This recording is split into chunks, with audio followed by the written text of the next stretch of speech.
Hello kids, today we are going to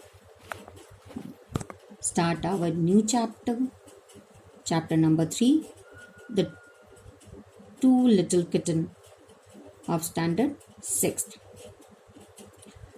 The poem is about two little cats who fight over a mouse. It's a good example how when we fight with other, we end up harming ourselves.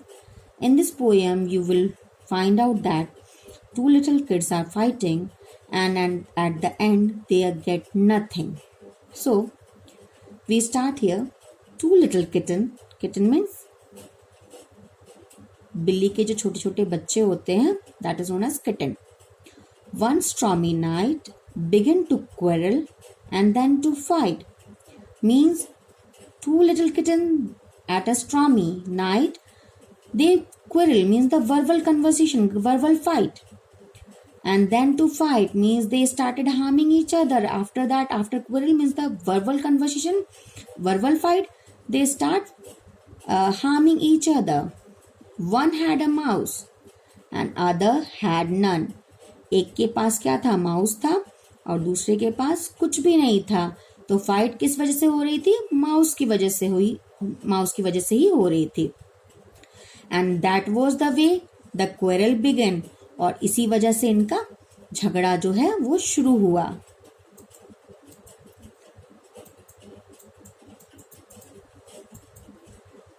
What one said, I have that mouse, said the bigger cat.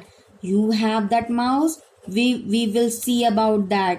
एक ने कहा मेरे पास mouse है, लेकिन दूसरे ने कहा अच्छा तुम्हारे पास माउस है तो हम इसे देख लेंगे.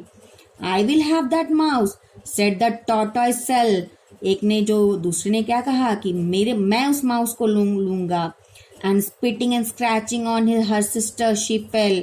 और एक दूसरे को क्या करने लगे, दे स्टार्ट स्पिटिंग और स्क्रैचिंग करना शुरू कर दिया. ठीक है, यानी फाइट जो है वर्बल फाइट से ये एक दूसरे को हार्म करने शुरू कर दिया इन लोगों ने. I have told you before it was a stormy night. Stormy means बाहर तूफान वाली नाइट थी. When these two kitten begin to fight, यानी स्ट्रॉमी नाइट में ये दो किटन फाइट कर रहे थे. The old woman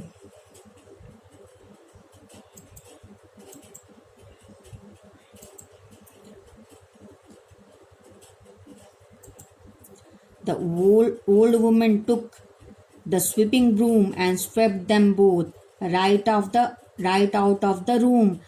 old woman ने क्या किया, सीधा झाड़ू लिया और उन दोनों को बाहर कर दिया कमरे से. ठीक है. The ground was covered with frost and snow. As that night, the ground, as you can see in the pictures also, the grounds are covered with the snow. They had lost the mouse because आप झगड़ा कर रहे थे वो दोनों, और उन लोगों को बाहर जब निकाल दिया गया, now they don't have mouse and had nowhere to go because they were inside the house. Now they are outside and there is no place to go.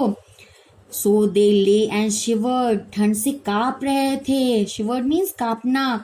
Beside the door, दरवाजे के बाहर वो कांप रहे थे.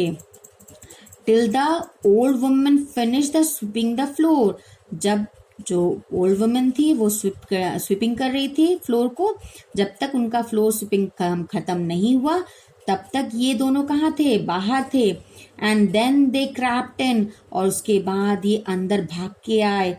तब उन्होंने क्या देखा, and then as a mice all wet with snow and as cold as ice.